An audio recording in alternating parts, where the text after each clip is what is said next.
Part 1 नहीं देखा तो पहले वो देख लेना।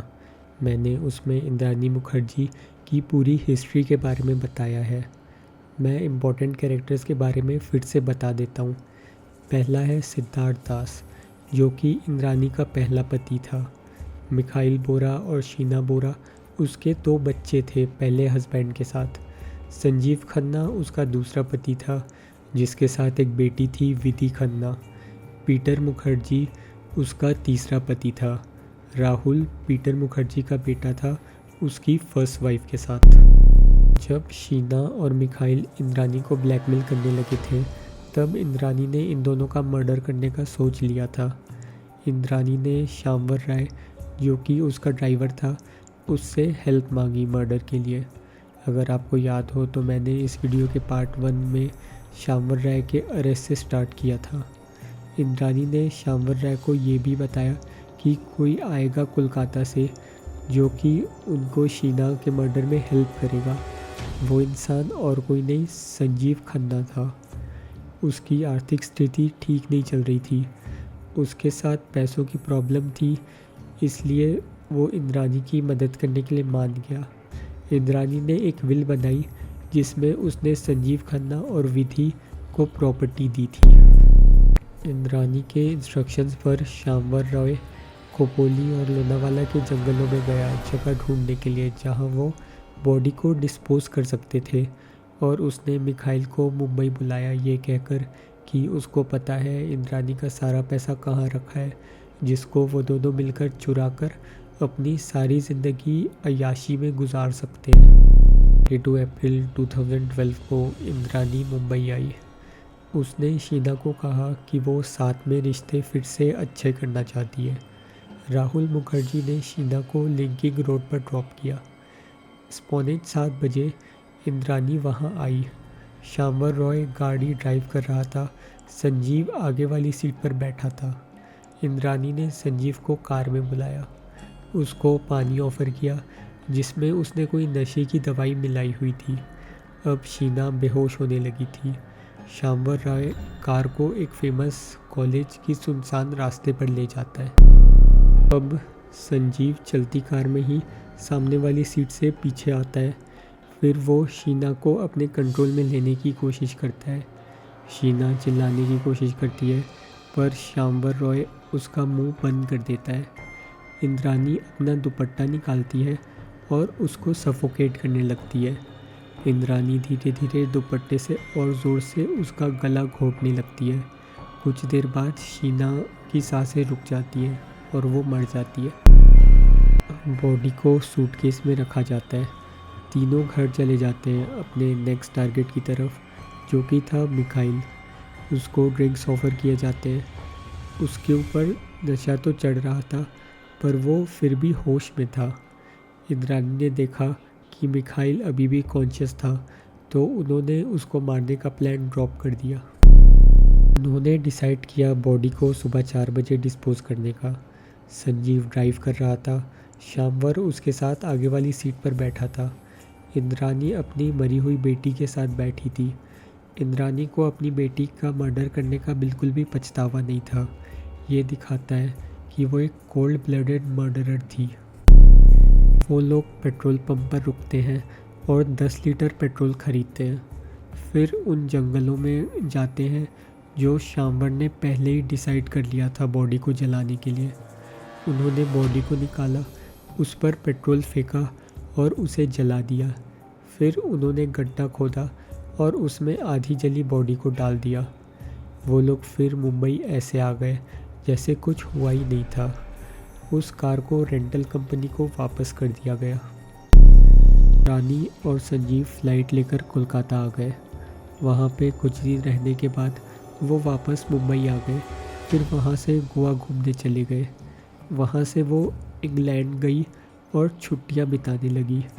इंग्लैंड में उसने शीना का जीमेल लॉगिन किया और उसके सारे जानने वालों को लिख दिया कि वो यूएसए जा रही है हायर स्टडीज़ के लिए। राहुल को मैसेज किया कि वो उससे सारे रिश्ते तोड़ना चाहती है। इंद्राणी ने 3 साल तक शीना के जीमेल से लोगों को मेल किए। राहुल को शक होने लगा। उसने पुलिस स्टेशन में मिसिंग कंप्लेंट फाइल की, पर वो ब्लड रिलेटिव नहीं था, इसलिए एफआईआर नहीं हो पाई। राहुल ने सारे फैमिली मेम्बर से कहा पुलिस कंप्लेन करने को, पर किसी ने उसकी बात नहीं सुनी। सोचने वाली बात यह है कि राहुल को छोड़कर किसी और को शक क्यों नहीं हुआ। इसका रीज़न था शीना का सस्पिशियस नेचर, जिसके बारे में बाकी सब जानते थे, पर राहुल को शीना के बात करने का तरीका अलग लग रहा था और वो ये समझ पा रहा था कि वो शीना नहीं है जिससे वो बात कर रहा है। जब भी राहुल इंद्रानी और पीटर से शीना के बारे में पूछता था तो दोनों उसको अलग अलग चीज़ें बताते थे। राहुल ने कॉल रिकॉर्ड करना स्टार्ट किया। ये कॉल रिकॉर्डिंग एक बहुत इम्पोर्टेंट सबूत था मर्डर के कंफर्मेशन का। See, what we want to find out is if she's scared to contact us, she doesn't have to contact us, okay? We need to know where she is. If wherever, at least that she's fine and where she is. That is all. So what we've done, we have, in fact, Papa's friend, Devin Bharti, he's the head of crime branch. Okay. So we have called him just now and he said, don't report missing because we know, these, so don't report at this stage. That's all you're interested. We want to know the location, whatever. Let's find out. You give the mobile details. So we have given the mobile details. She wanted such, you wanted your number details, not to call you or anything, Yeah. Basically, who are the last people she has contacted? Yeah. Because from that, they can basically get a sense of the location, that if she's still in Bombay, because even from the phone, they can tell. Even if she's pulled out the SIM, they'll still be able to tell. Okay. Because we know that if she's in Bombay, then, we know she's in Bombay or wherever, whether she's in, because I said that she's been, talking about this Nagpur thing. Now, Papa has told me she's told you something else about Nagpur anyway. Yeah. That's neither here nor there. Because I had asked her to come and Papa was sitting there that day when I was talking to her. I had asked her to come to Goa because I'm looking for a property in Goa. I said, why don't you come along, to Goa with me for the district? Then anyway, this Nagpur thing is another new story, but that's neither here nor there. Right. So now the next step is Mr. Bharti is going to get back to us by tomorrow. And I also told Mr. Shubhadar, I said, let's see, in case she touches base with anyone, then we will see. Then, of course, his concern is only basically from an official point of view. सबसे बड़ी चीज़ जो सामने आई वो ये थी कि राहुल ने Mumbai police को इंसिस्ट किया था इंद्रानी के घर पर जाने का, पर इंद्रानी वहाँ नहीं थी। बाद में इंद्रानी ने स्टेशन जाकर बोला राहुल उसको स्टॉक कर रहा था, इसलिए वो बिना बताए यूएसए चली गई। राहुल ने बताया कि उसका पासपोर्ट घर पर ही था, तो वो बिना पासपोर्ट के कैसे जा सकती है, जिस पर इंद्रानी ने कहा नया पासपोर्ट इशू कर लिया था उसने। पुलिस ने कभी ये पता लगाने की कोशिश नहीं की कि उसने सच में नया पासपोर्ट इशू किया था या नहीं। इसका किसी को कभी पता ही नहीं चलता अगर शामवर रॉय पकड़ा नहीं जाता। उसने सारी इन्फॉर्मेशन पुलिस को बता दी। उसने पैकेट के बारे में बताया जिसमें 1 लाख रुपए थे और रिवॉल्वर थी जो कि उसको इंद्रानी ने दिया था।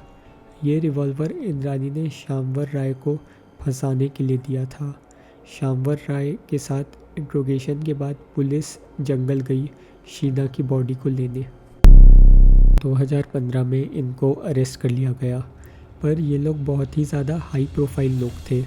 इन पर केस चलाना इतना आसान नहीं था। और एक अजीब चीज़ भी हुई थी। एक ऑफिसर जो कि इन्वेस्टिगेशन टीम के साथ था, ज्ञानेश्वर गनोरे, एक दिन जब वो अपने सेंटा क्रूज़ के घर पर गया तो उसने देखा उसकी वाइफ का मर्डर हो गया था और उसका बच्चा मिसिंग था। ऐसा हो सकता है जो लोग शीना के मर्डर में इन्वॉल्व थे उन्हीं लोगों ने इसकी वाइफ का भी मर्डर किया हो। इसके बाद केस में काफ़ी ट्विस्ट आए। इंद्रानी ने कोर्ट में बहुत ड्रामा किया। कई बार तो वो ये भी क्लेम करती थी कि शीना जिंदा है और वो ये भी कहती थी कि वो 14 साल की एज में प्रेग्नेंट हो गई थी, जो कि रिज़ल्ट था उसके फादर उपेंद्र कुमार बोरा का उसको रेप करना। पर यह क्लेम एकदम से गलत निकला जब शीना के रिमेन्स जो कि स्कल, बोन्स और टीथ थे उनका डीएनए टेस्ट हुआ तो वो इंद्रानी से मैच हो रहे थे, पर जो अगला सैंपल था वो मैच नहीं हुआ। मिखाइल बोरा ने अपनी एक स्टेटमेंट में कहा कि उसको फोर्स करके एक मेंटल इंस्टीट्यूशन में भेजा गया था और 1 महीने तक टॉर्चर किया गया था ताकि उसकी आइडेंटिटी एज अ मदर कभी बाहर ना आए। नवंबर 15, 2017 को एक लेटर सामने आया जिसमें इंद्रानी ने लिखा था पीटर मुखर्जी और श्यामवर रॉय इन्वॉल्व थे केस के एविडेंस इरेज करने में। फाइनल जजमेंट अभी भी पेंडिंग है इस केस में। इन 4 लोगों को जेल में रखा गया था किडनैपिंग, मर्डर और डिसअपीयरेंस ऑफ एविडेंस के जुर्म में। 2022 में इंद्रानी को बेल मिल गई 6 साल जेल में रहने के बाद। अभी कोई साइन नहीं है ट्रायल के कंप्लीट होने का। ये लोग इंडियन मीडिया इंडस्ट्री को रूल करते थे। बड़े बड़े सेलिब्रिटीज़ इनसे अच्छे रिलेशंस रखते थे। उनके पास इतनी पावर थी कि वो किसी को भी फेम दिलवा सकते थे या किसी को बर्बाद भी कर सकते थे। रानी अब पूरी तरह से आज़ाद है। वो इंस्टाग्राम में भी एक्टिव है। वो फॉरेन ट्रिप्स भी कर रही है। मुझे पर्सनली ये लगता है अगर किसी ने मर्डर किया है तो उसको ऐसे नहीं छोड़ना चाहिए। अगर एक नॉर्मल इंसान के हाथ में चाकू दे दो और उसको बोलो किसी छोटे जानवर को जान से मारने के लिए, तो वो शायद ये भी ना कर पाए। ये फ़र्क होता है एक नॉर्मल इंसान और एक मर्डरर में। अगर वीडियो यहाँ तक देखी तो वीडियो को लाइक कर देना, और अगर ऐसे और ट्रू क्राइम डॉक्यूमेंट्रीज़ सुननी है तो चैनल को सब्सक्राइब भी कर लेना। अगले वीडियो में मिलते हैं। बाय।